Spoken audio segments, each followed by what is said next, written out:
So back when I was in high school, I was taught this really crappy magic trick with the coin, and I was absolutely amazed. When I was a little boy, I was amazed by this magic trick. I was like, whoa, how have you done that? That's ridiculous, you're a wizard. And realistically, it's probably the worst magic trick in the history of the world, but I'm gonna show you anyway, just for the sake of the video. So as you can see, here we have our 10p coin. I'm gonna put the 10p on my fingers, like so. I'm gonna hover my hand over and I'm gonna snap, and the 10p is gonna disappear. Okay, 3, 2, 1. Was that really bad? I feel like that was just god awful.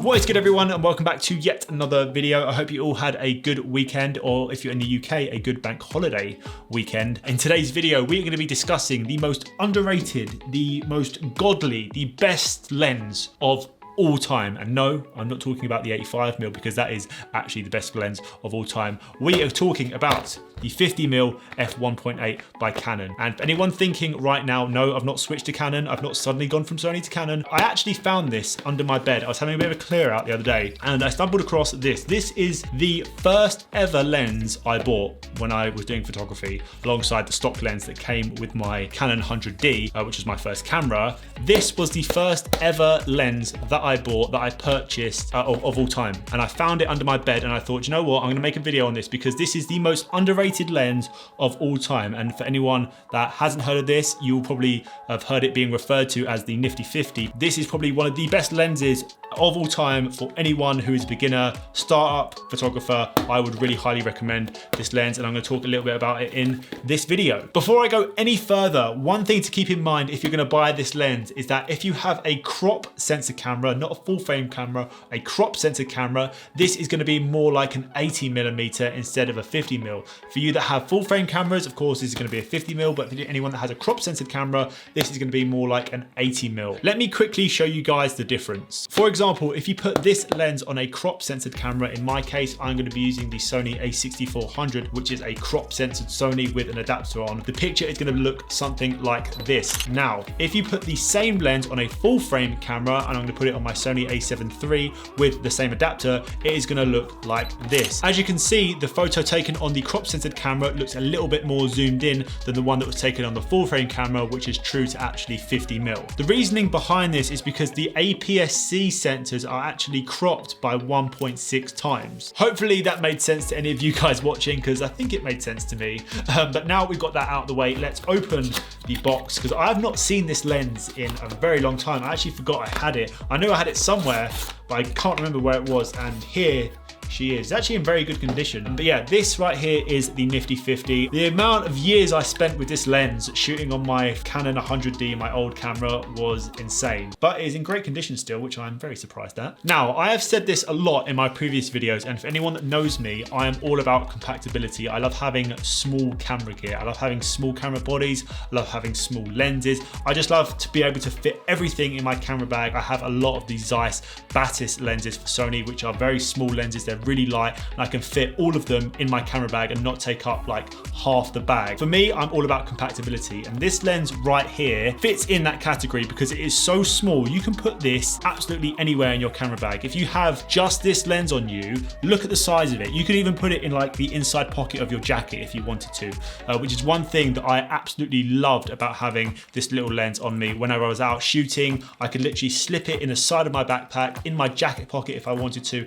and it would literally take up no room whatsoever. So one question I get asked quite a lot of the time, especially in my YouTube comments, my Instagram comments, Instagram DMs, emails even, is that, Ben, I've just bought a new camera. I'm really confused on what lens to buy. And honestly, I was in the same position as you guys were, because when I first got my camera, I was baffled. I didn't know what lens to get. I didn't know what to do. There was literally so many lenses I saw out there, and I was like, crap, I'm lost. I don't know what to get. Hence why I am now making this video video to help you all in that decision making on getting your first lens. And if you're on a really tight budget, this right here is your answer. So one of the reasons why I would highly recommend this is because it is an f1.8. It's a 50mm f1.8, which means it lets tons and tons of light in, and look at the size of it. That is a 1.8, which is just insane. Because all of that light is being let in, you can then make that shutter speed faster so that you can get better photos when it comes to low light situations. So if you're doing a night photo shoot, if you're shooting like a concert or a gig or something, if you're shooting indoors, this is a great little lens and it will work really, really well. It is plastic, it's not metal, so it won't like get scratched up. Of course, I would recommend you leaving the lens caps on if you're just gonna throw it in your backpack and let it get knocked around. But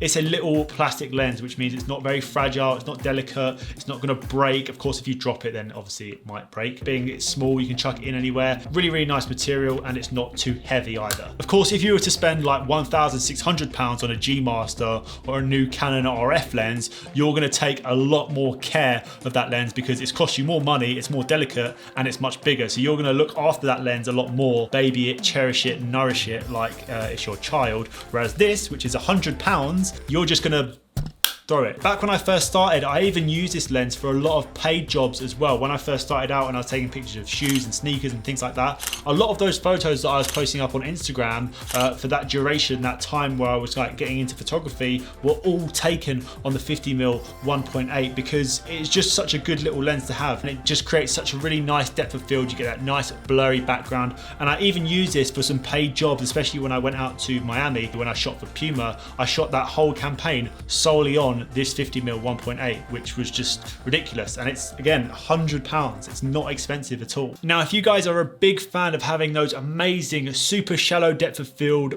buttery, smooth, blurry backgrounds on your images, this lens will do that. This lens right here has 7 different aperture blades, which means those out of focus lights and things in the background, they are going to be really nice, round, buttery, smooth bokeh. I don't even know how to pronounce that word. The more aperture blades that a lens has, the more circular the out of focus elements are, if that makes sense. If you just want to mess around with something and you actually need a new lens on a super tight budget, this is your answer. Put it in your pocket, put it anywhere, and I guarantee you it will fit. Maybe not in a pocket of your jeans, it might like stick out a bit and look a bit weird. Like, I can even put it up my sleeve, look. You guys don't even know it's in there. As always, I will leave a link in the description for you guys to go over and check out this lens. If you do want to purchase it, I'll leave the link down below. So with that being said, I hope you guys did enjoy this video. If you did, don't forget to leave a like, rate, and subscribe if you are new. I'm working on a very special project this weekend, probably the biggest project of my career, which is pretty epic. But I can't explain too much about it, but you guys will see very, very soon. So thank you guys so much for watching. If you did, don't forget to leave a like rating. I've said this twice, but yeah, follow me over on Instagram, and I'll see you all very, very soon in the next one. Take care. Peace. Why is it not focusing? Focus, you bitch. Focus. Why is it not focusing? I give up.